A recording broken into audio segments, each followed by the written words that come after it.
Hello. Today is Monday, December 20th. It's time for our weekly meeting highlight. This week it's about eating slower to boost your weight loss. That's good in theory. No, it's good in practice also. But we always start off to see how I did. I had a lot of holiday partying this previous week.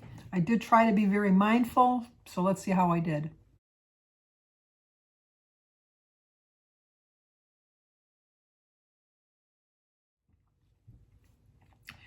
I gained 0.6.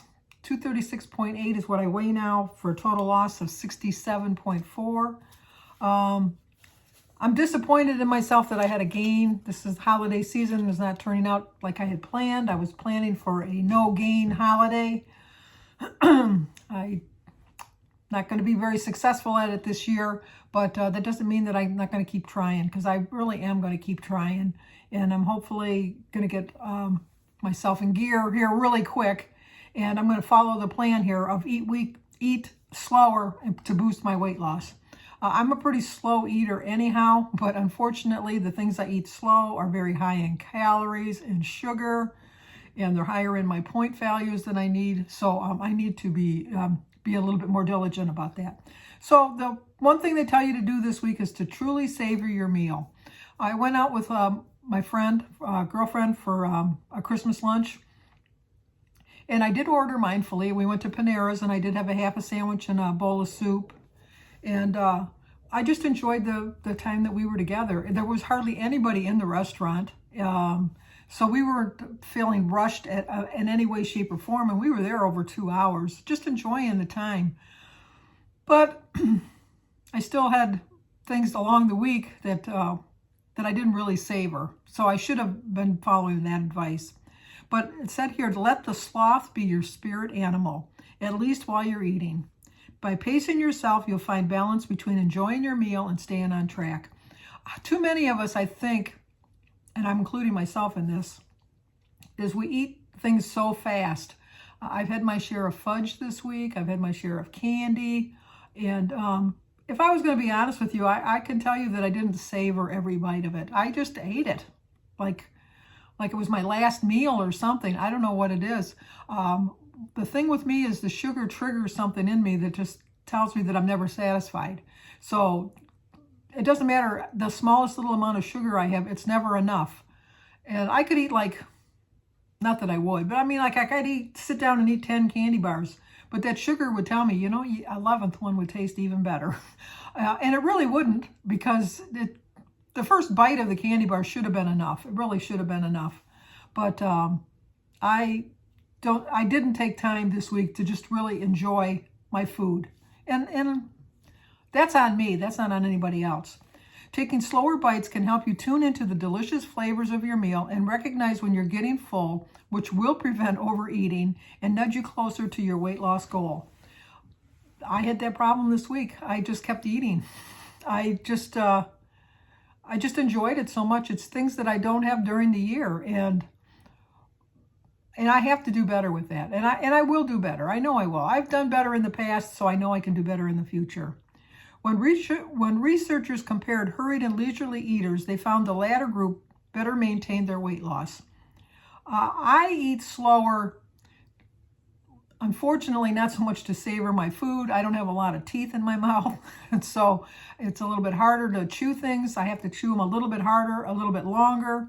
And you think that I would overcome that by really enjoying the foods, but unfortunately I tend to eat foods that are quicker to eat, which I find that foods that are quicker to eat are higher in points and higher in calories. An apple's going to take a little bit of time, and it's going to take a little bit of effort, and it's not very many calories, and it's not any points, and you can really taste every bite, because you're taking a bite, and for me at least, it takes a little while to chew it and digest it and get it down. So I really know what I have in my mouth. Whereas if I pop a piece of candy in my mouth, I can chew that down and get that down in less than a minute. Whereas an apple's going to probably take me about 5 minutes to eat. So, you got to balance out your choices. If you're rushing through meals or snacks, test out one of the tips below to see if you can eat more slowly. The first thing you want to do is pause before you eat to notice the colors on your plate. I love to have a very colorful plate. I have my raspberries and my blackberries and my strawberries, which are all red and black. Then I have my banana, which is yellow. I have my egg, which is white. Then I have my toast, maybe with some guacamole on it, which is green. And I look at that and it's like a happy plate. And it's a very healthy plate. And I really enjoy it. So I don't know why I tend to think that that's not enough to suffice me, and that I think I gotta, after I get finished with that, well, you know what, a little piece of candy would taste good. I need to pause and just enjoy the colors on my plate and just look at the beauty of a nutritious plate. Use your non-dominant hand to eat for the first 2 minutes. I've told you before, I was supposed to be left-handed. I was not allowed to be left-handed. I'm very capable of doing things with my left hand and my right hand. I can write just as well with my left hand as I can with my right hand. I can do just as much with my left hand as I can with my right hand. So that would be not working for me, because I can eat with my left hand, no problem. But for most normal people, which I'm not including myself in the normal part of it, that would be a good plan, because it's going to make it a little bit more difficult to try to maneuver stuff. What would work for me is if I was to look in the mirror and try to duplicate, because did you ever try, like if you're trying to do something in the mirror and you're like pointing and you're trying to figure it out, it's opposite. It's just complete opposite. So that would make it a little bit more difficult for me. So maybe I should look at the food in my plate and then try to look in the mirror and try to like pick, that might work. I don't know that I'll try it, but you know, I might try that one day just to see if that makes a difference. The next thing they tell you to do is match your timing to the slowest eater at the table. Hard for me, because I am the slowest eater at the table. Whenever we go out to a restaurant or something, the joke is, give Sandy her meal first. Maybe by the time she's started her meal, we'll be getting our meal, because I'm really slow. I have a choking phobia, that I'm always afraid that I'm going to choke. And so I've been around people that have choked, and oh my gosh, I think that might be Jim's father choked on a breadstick at the Olive Garden, and we almost lost him. My heart was in my throat, but Jim did the Heimlich on him, and he was fine. Obviously, he was fine. Danny, when he was a baby, he was probably 3, choked on a pretzel rod. Thankfully, Jim was walking in the door because I was a panic-stricken mother, and he did the Heimlich on him and got the pretzel rod. Otherwise, Danny definitely would have died, but he was blue, not talking or anything. My sister-in-law husband, Brian, choked on some chicken at a wedding.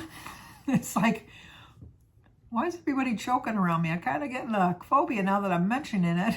But anyway, it's just, I have a fear of choking, so that's one of the other reasons I eat so slow. And the last thing they tell you to do is go back and forth between tasting and talking. I am a talker. I know that I am a talker, but it doesn't seem to stop me from carrying a conversation on and eating.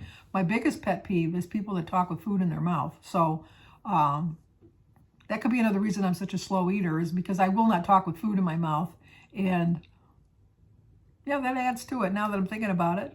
Because I am a talker, and I do like to eat slow, and you add the two combinations when I stop talking when I'm eating. It could be, I don't know. So then they tell you to dive a little deeper. The holidays are nothing if not busy. Celebrating with friends, catching up with family, enjoying the festivities, doing all the excitement. You may end up eating quickly or more than you planned. I tried very hard. I've had a very busy week. I've had a very busy month. I have tried to fit in nutritious meals, make some smart choices, but I have not made smart choices this holiday season. And I don't know if it's so much that last season I couldn't celebrate. Not that I couldn't, but it wasn't safe to celebrate like we are this year. Not that this year's any safer, but I myself feel that this is the way of our life now. I don't see a point in our future that we're never going to have some sort of a variant of this going around. I know it's not comparable to the flu, but the flu's been around forever. The common cold's been around forever. And I don't want to sound all doom and gloom, but I think this is all going to be here now and forever. So you just have to make smart and safe choices. Do your best to stay safe. Avoid situations that you're going to be in the presence of people that could get you sick. And just still try to enjoy your life and not put so many restrictions on it. We had so many restrictions last year, and I don't know, maybe I'm just kind of rebelling this year, which is not an excuse. It's, because I can come up with any kind of an excuse why I'm eating badly. But I think it's more or less a reason why I'm doing more so bad eating this year. And it's not so much bad eating as poor choices, because I'm still eating my healthy meals, but unfortunately I'm throwing in some unhealthy choices on the appetizers and the desserts and things like that. But like I said, this is the way of my life for the rest of my life, and hopefully not the rest of all your lives, because I know a lot of you are way younger than me. I would like to think that this will all be in our past, but not to sound doom and gloom at this time of year, but I kind of think it's with us forever. By paying attention to your pace, you can find balance between enjoying your meal and the company you're with and staying on track. Slower your eating can help you feel full so you don't eat as much. As you're more aware of your eating patterns, you make it easier to recall what you ate, which is true. How often have I come home and I haven't tracked on my phone and I'm thinking, what did I have to eat? And I go to track it on the phone and I don't remember things. And I have a really good memory, but I think I don't want to remember that I had the Starbucks drink, or I had the Starbucks brownie, or I had the candy bar, or the little piece of candy here, or the little sample at this restaurant, or the little sample at this place, this bakery. So I think that you have to make sure that you track your meals as you're going along. And researchers compared hurried and leisurely eaters. They found that the leisurely eaters did better at maintaining their weight loss. And I do find that to be so true. You don't need a ton of time or tranquil setting to hit the pause as you nosh together. You can eat more intently anytime, anywhere, which is true. It's just, you just have to make the smarter choices. And I do plan on making smarter choices because, like I say, I'm going the wrong way. And I want to get better. I really do want to get better. And I know I can do better. And I know I will do better. So the recipe this week is which does look good, a spinach artichoke stuffed shell. And on my plan, it's 7 points. And you get 1 point from the non-starchy vegetables. But it's cooking spray, some jumbo shells, garlic, spinach, canned artichoke hearts, kosher salt, black pepper, cannelli beans, mozzarella cheese, and some fat-free marinara sauce. It does look good. How many in a serving? Oh, 3 shells in a serving. So 3 shells for 7 points with an extra third of a cup of sauce on top of it. That does sound pretty reasonable. But I'll leave the recipe at the end of the video, and along with a picture of it. Jim will not eat this. I can tell you that right off. But I think I could make this, scoop it down to, like, I could just cook 3 shells, and I could, I can readjust it for me. I really could. So, because the only thing that really are points are the shells, the beans, the cheese, which I could use a lower point cheese, and I could use less cheese, and the marinara sauce, which I think I could work this recipe around for me. And you know what? Watch me in 2022, because I do think I am going to be trying this recipe. I really do. I won't do a cook with me because I'll probably only just do it for myself. But I might be able to bring that down to maybe 5 points, which is not bad for a dinner. 7 points for a dinner is not bad, even at that. But it doesn't look like something that would freeze well. Because a lot of the meals that I make, I have to make for myself, and then I just freeze them and then have them later on. Ooh, they have a spinach and artichoke dip here too. That looks good too. Anyway, I gained 0.6 this week. Totally own it. But I will do better. I can do better, and I know I'll do better. So, but if you're new to how did you guys do? I know the holidays are so tough. The holidays are so hard. I know. So many of you told me that you've rejoined Weight Watchers and that you're having really great losses, and I commend you for that. I really do, because I'm having difficulties. I'm really struggling. But I am ready to get back on that train. I really am. So, but if you're new to my channel, please subscribe, leave a comment, hit the like button, share if think somebody might like to see it. As always, stay safe, and I will talk to you guys on my daily vlog. Tomorrow I'll do a tag video, or I'll see you here next week. I hope you all have a very Merry Christmas, a Happy New Year. If you've already celebrated Hanukkah, I hope it was a happy Hanukkah for you.